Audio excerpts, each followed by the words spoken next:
നമസ്കാരം. മലയാളി വാർത്ത ഇൻസൈഡിലേക്ക് സ്വാഗതം. അങ്ങനെ ഇനിയുള്ള തെരഞ്ഞെടുപ്പിന് വേണ്ടിയുള്ള തയ്യാറെടുപ്പ് ആരംഭിച്ചു കഴിഞ്ഞിരിക്കുന്നു ബി.ജെ.പി.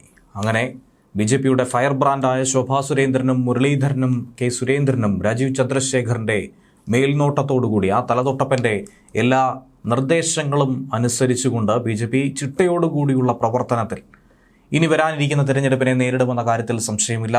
ഒപ്പം തങ്ങൾക്ക് എപ്പോഴും അയ്യപ്പൻ്റെ അനുഗ്രഹം ഉണ്ടായിരിക്കുമെന്ന ഒരു വിഷയവും അവർ എടുത്തു കാട്ടുന്നുണ്ട്. 2026 എന്താണ് സംഭവിക്കാൻ പോകുന്നത്?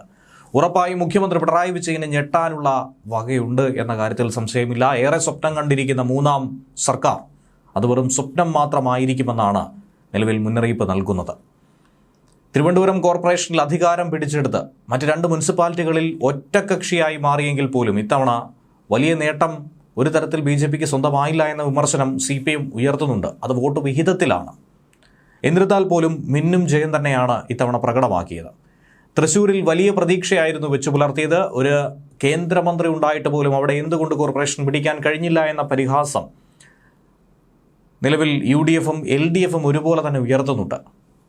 എന്നാൽ അതിലൊന്നും തന്നെ ലേശം പോലും ചെവി കൊടുക്കാതെ മുന്നോട്ട് നീങ്ങാനാണ് നിലവിൽ പ്രവർത്തകരോട് നിർദ്ദേശം നൽകിയിരിക്കുന്നത്. ബി.ജെ.പിക്ക് വലിയ മുന്നേറ്റമുണ്ടാകുമെന്ന പ്രതീക്ഷ കോർപ്പറേഷനിൽ തന്നെയാണ് കുറച്ച് പിന്നിലേക്ക് പോയത്.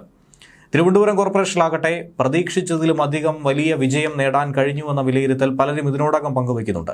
45 മുതൽ 60 സീറ്റ് വരെ ആയിരുന്നു ബി.ജെ.പി അവിടെ പ്രതീക്ഷിച്ചത്. 50 സീറ്റ് ഭദ്രമാക്കിയിരിക്കുന്നു. ആ മാന്ത്രിക സംഖ്യ തൊട്ടിരിക്കുന്നു.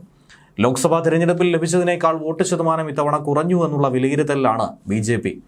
ലോക്സഭാ തിരഞ്ഞെടുപ്പിൽ 20% വോട്ട് ഷെയർ. എന്നാൽ ഇത്തവണ അത് 18-ലേക്ക് എത്തി. 2% വരെ കുറഞ്ഞുവെന്ന് കരുതപ്പെടുന്നു. കൃത്യമായ കണക്കോ ഡേറ്റയോ ഇതുവരെയും എത്തിയിട്ടില്ല. എന്നിരുന്നാൽ പോലും ബി.ജെ.പി കണക്ക് കൂട്ടിയതിൽ ചിലതൊക്കെ നഷ്ടമായി. അധികാരം പിടിക്കുന്ന നിലയിലേക്ക് പാർട്ടിക്ക് എത്താൻ കഴിഞ്ഞിരിക്കുന്നു എന്നുള്ള ചാരിതാർത്ഥ്യവും ഇത്തവണയുണ്ട്. അതുപോലെ തന്നെ നിയമസഭാ മണ്ഡലങ്ങളിൽ 2 മണ്ഡലങ്ങളിൽ 1ാം സ്ഥാനത്തെത്താൻ ഇത്തവണ കഴിഞ്ഞിരിക്കുന്നു. പക്ഷേ ലോക്സഭാ തെരഞ്ഞെടുപ്പിൽ 11ഓളം മണ്ഡലങ്ങളിലായിരുന്നു 1ാം സ്ഥാനത്തെത്തിയിട്ടുണ്ടായിരുന്നത്. അതുകൊണ്ട് തന്നെ ചിട്ടയോടുകൂടിയുള്ള പ്രവർത്തനങ്ങളുണ്ടെങ്കിൽ 2 അക്കം തികയ്ക്കാൻ സാധിക്കും. ഇതുവരെയും ഒരു MLA ഇല്ലാത്ത സഭയിലേക്ക് 2 അക്കം തികച്ച് MLAമാരെ കടത്തിവിടാൻ കഴിയുമെന്നുള്ള ലക്ഷ്യമിട്ടുള്ള പ്രവർത്തനങ്ങളാണ് നടത്തുന്നത്. വട്ടിയൂർക്കാവ്, തിരുവനന്തപുരം, കഴക്കൂട്ടം, വർക്കല, കാട്ടാക്കട, ആറ്റിങ്ങൽ എന്നീ മണ്ഡലങ്ങളാണ് തിരുവനന്തപുരത്ത് ഏറ്റവും ശ്രദ്ധേയമായി നോക്കിക്കാണുന്നത്. പിന്നീടുള്ളത് പാലക്കാടും ആലപ്പുഴയും. നിലവിൽ തിരുവനന്തപുരത്ത് മണ്ഡലങ്ങളിലെ നിയമസഭാ സ്ഥാനാർത്ഥികളെ നേരത്തെ തന്നെ നിശ്ചയിച്ച് തയ്യാറെടുപ്പ് തുടങ്ങാനാണ് ബി.ജെ.പി ആഹ്വാനം നടത്തിയിരിക്കുന്നത്. നിയമത്തെന്തായിരുന്നാലും താൻ തന്നെ മത്സരിക്കുന്നുണ്ടെന്ന് നേരത്തെ തന്നെ രാജീവ് ചന്ദ്രശേഖർ വ്യക്തമാക്കി കഴിഞ്ഞു. കഴക്കൂട്ടത്താകട്ടെ ചിട്ടയോടുകൂടിയുള്ള പ്രവർത്തനങ്ങളായി ഏറെക്കാലമായി താഴെത്തട്ടിൽ തന്നെ മുൻ കേന്ദ്രമന്ത്രി വി മുരളീധരനും പാർട്ടി മുൻ സംസ്ഥാന അധ്യക്ഷൻ കെ സുരേന്ദ്രനുമൊക്കെ പ്രവർത്തിച്ചു പോരുകയാണ്. സുരേന്ദ്രനേക്കാളും കൂടുതൽ സാധ്യത മുരളീധരന് തന്നെയാണ്. മുരളീധരൻ വർക്കലയിൽ മത്സരിക്കണമെന്ന ആവശ്യം നേതൃത്വത്തിന് മുന്നിലേക്ക് പലരും ചൂണ്ടിക്കാണിക്കുന്നുണ്ട്. ഇനി ആറ്റിങ്ങലിൽ പി സുധീറിനും കാട്ടാക്കടയിൽ PK കൃഷ്ണദാസനുമുള്ള സാധ്യത ഉയർന്നു കേൾക്കുന്നുണ്ട്. വട്ടിയൂർക്കാവിലാകട്ടെ 1-ലധികം ആളുകൾ, അതിൽ കുമ്മനം രാജശേഖരന്റെ അടക്കം പേര് ഉയർന്നു കേൾക്കുന്നുണ്ട്. തിരുവനന്തപുരം കോർപ്പറേഷൻ കൗൺസിലറായി തിരഞ്ഞെടുക്കപ്പെട്ട മുൻ DGP R ശ്രീലേഖ, നടൻ കൃഷ്ണകുമാർ എന്നിവരെ കൂടി തിരുവനന്തപുരം നിയമസഭയിൽ മത്സരിക്കാൻ ഇറക്കണമെന്ന ആവശ്യം പലരും പങ്കുവയ്ക്കുന്നുണ്ട്. തിരുവനന്തപുരം സെൻട്രൽ മണ്ഡലത്തിൽ ഏതെങ്കിലും ആയിരിക്കും കൃഷ്ണകുമാറിനായി തിരഞ്ഞെടുക്കപ്പെടുന്നത്. ഇനി തൃപ്പൂണിത്തറ, പാലക്കാട്, കായംകുളം, കോഴിക്കോട് അവിടെയുള്ള ചില മണ്ഡലങ്ങൾ, മഞ്ചേശ്വരം, തൃശൂർ, ഒല്ലൂർ, ആറന്മുള, ചെങ്ങന്നൂർ എന്നിവിടങ്ങളിലുമൊക്കെ സ്ഥാനാർത്ഥികളെ തിരഞ്ഞെടുത്ത് മത്സരരംഗത്തേക്ക് ഇറക്കണമെന്ന കൃത്യമായ മുന്നറിയിപ്പ് നൽകി കഴിഞ്ഞിരിക്കുന്നു. കുമ്മനം രാജശേഖരനെ കൂടാതെ ശോഭാ സുരേന്ദ്രൻ, MT രമേശ്, ജേക്കബ് തോമസ് എന്നിവരൊക്കെ മത്സരരംഗത്ത് സജീവമായി തന്നെ ഉണ്ടാകുമെന്ന കാര്യത്തിലും സംശയമില്ല. അതിനുള്ള തയ്യാറെടുപ്പ് അവർ നടത്തിക്കഴിഞ്ഞിരിക്കുന്നു. അതേസമയം തിരുവനന്തപുരം കോർപ്പറേഷനിലെ വിജയവും കോഴിക്കോട്, കൊല്ലം കോർപ്പറേഷനുകളിലെ മുന്നേറ്റവുമൊക്കെ ബി.ജെ.പിക്ക് എടുത്തു പറയേണ്ടതാണ്. വോട്ട് ശതമാനം കുറഞ്ഞു എന്നുള്ളത് അടുത്ത തവണ പരിഹരിക്കാൻ കഴിയുന്നതാണ്. സീറ്റ് നിലനിർത്താൻ കഴിഞ്ഞു, സീറ്റ് വർദ്ധിപ്പിക്കാൻ കഴിഞ്ഞു എന്നുള്ള ചാരിതാർത്ഥ്യമാണ് എടുത്തു പറയേണ്ടത്. ഒപ്പം കയ്യിലുണ്ടായിരുന്ന 600ഓളം വാർഡുകൾ ബി.ജെ.പിക്ക് നഷ്ടമായോ എന്നുള്ള ചോദ്യവും ഉയരുന്നുണ്ട്. പുതിയത് നേടാനുള്ള ശ്രമത്തിൽ കയ്യിലുള്ളത് പോകാതിരിക്കാനുള്ളൊരു ജാഗ്രത കുറവ് ഉണ്ടായി.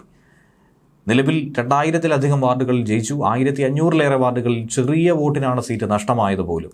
ഇതെല്ലാം കൂടി 4000 സീറ്റുകൾ ലഭിക്കേണ്ടതായിരുന്നു എന്നുള്ള കണക്കുകൂട്ടൽ ബി.ജെ.പിക്ക് ഉണ്ടായിരുന്നു.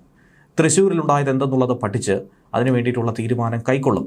ലോക്സഭാ തെരഞ്ഞെടുപ്പിൽ കിട്ടിയ ക്രൈസ്തവ വോട്ടുകൾ ഇത്തവണ കിട്ടിയിട്ടില്ല എന്ന് തന്നെയാണ് വിലയിരുത്തുന്നത്. എങ്ങനെയാണ് ആ വോട്ടുകൾ ചോർന്നത്? ആ വോട്ടുകൾ ഉറപ്പായും LDFിലേക്കല്ല, മറിച്ച് അത് UDFിലേക്ക് മാറി മറിഞ്ഞു. നിയമസഭാ തെരഞ്ഞെടുപ്പിൽ ഈ വോട്ട് സമാഹരിക്കാൻ കെൽപ്പുള്ള സ്ഥാനാർത്ഥികളെ തന്നെ കളത്തിൽ ഇറക്കണമെന്ന മുന്നറിയിപ്പ് BJPക്ക് ഇതിനോടകം തന്നെ നേതാക്കൾ നൽകി കഴിഞ്ഞിരിക്കുന്നു. 5 കോർപ്പറേഷനുകളിലുമായി 94 സീറ്റുകളിലാണ് BJP ജയിച്ചത്.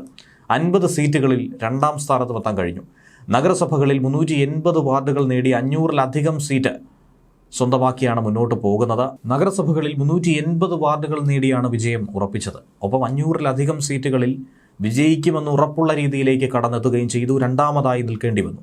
അതുകൊണ്ട് തന്നെ ഇനിയുള്ള നിയമസഭാ തെരഞ്ഞെടുപ്പിൽ നഗര കേന്ദ്രീകൃതമായിട്ടുള്ള 35 നിയോജക മണ്ഡലങ്ങളിൽ കാര്യമായി ശ്രദ്ധിക്കുക. അവിടെ വിജയം സുനിശ്ചിതമാണ്. പ്രത്യേകം പ്രഭാരിമാരെ നിയോഗിച്ചുള്ള ഒരു തീരുമാനത്തിന്, ഒരു പ്രചരണത്തിന് ഇറങ്ങാനുള്ള ഒരു തയ്യാറെടുപ്പ് കൂടിയാണ്. BJPക്ക് ഭരണം കിട്ടാനിടയുള്ള തദ്ദേശ സ്ഥാപനങ്ങളിൽ LDFും UDFും ചേർന്നുകൊണ്ട് BJPയെ അട്ടിമറിക്കാനുള്ളൊരു സാധ്യത ഉണ്ട് എന്നുള്ള സൂചനയും നൽകി കഴിഞ്ഞിരിക്കുന്നു. തിരുവനന്തപുരം കോർപ്പറേഷൻ പരിധിയിലെ 5 നിയമസഭാ മണ്ഡലങ്ങളിലും തദ്ദേശ തിരഞ്ഞെടുപ്പിൽ BJPക്കാണ് നേട്ടം. വട്ടിയൂർക്കാവ് മണ്ഡലത്തിൽ BJPക്ക് ഒപ്പം തന്നെയാണ് UDF നിലകൊള്ളുന്നത്. നേമത്തും വട്ടിയൂർക്കാവിലും LDFന് വലിയ ക്ഷീണവും സമ്മാനിച്ചു. വട്ടിയൂർക്കാവ് മണ്ഡലത്തിൽ ഉൾപ്പെടുന്ന ചില വാർഡുകളിൽ വോട്ട് മറിച്ചു എന്ന ആരോപണം VK പ്രശാന്ത് ഉയർത്തുന്നെങ്കിൽ പോലും അതൊന്നും തന്നെ പ്രത്യേകിച്ച് കാര്യമില്ല എന്ന് പറയുന്നു. LDFന് മുൻതൂക്കം കിട്ടിയത് തിരുവനന്തപുരം നിയോജക മണ്ഡലത്തിൽ മാത്രമെന്ന കാര്യം ഈ കണക്കുകളിലൂടെ നമുക്ക് വായിച്ചറിയാം.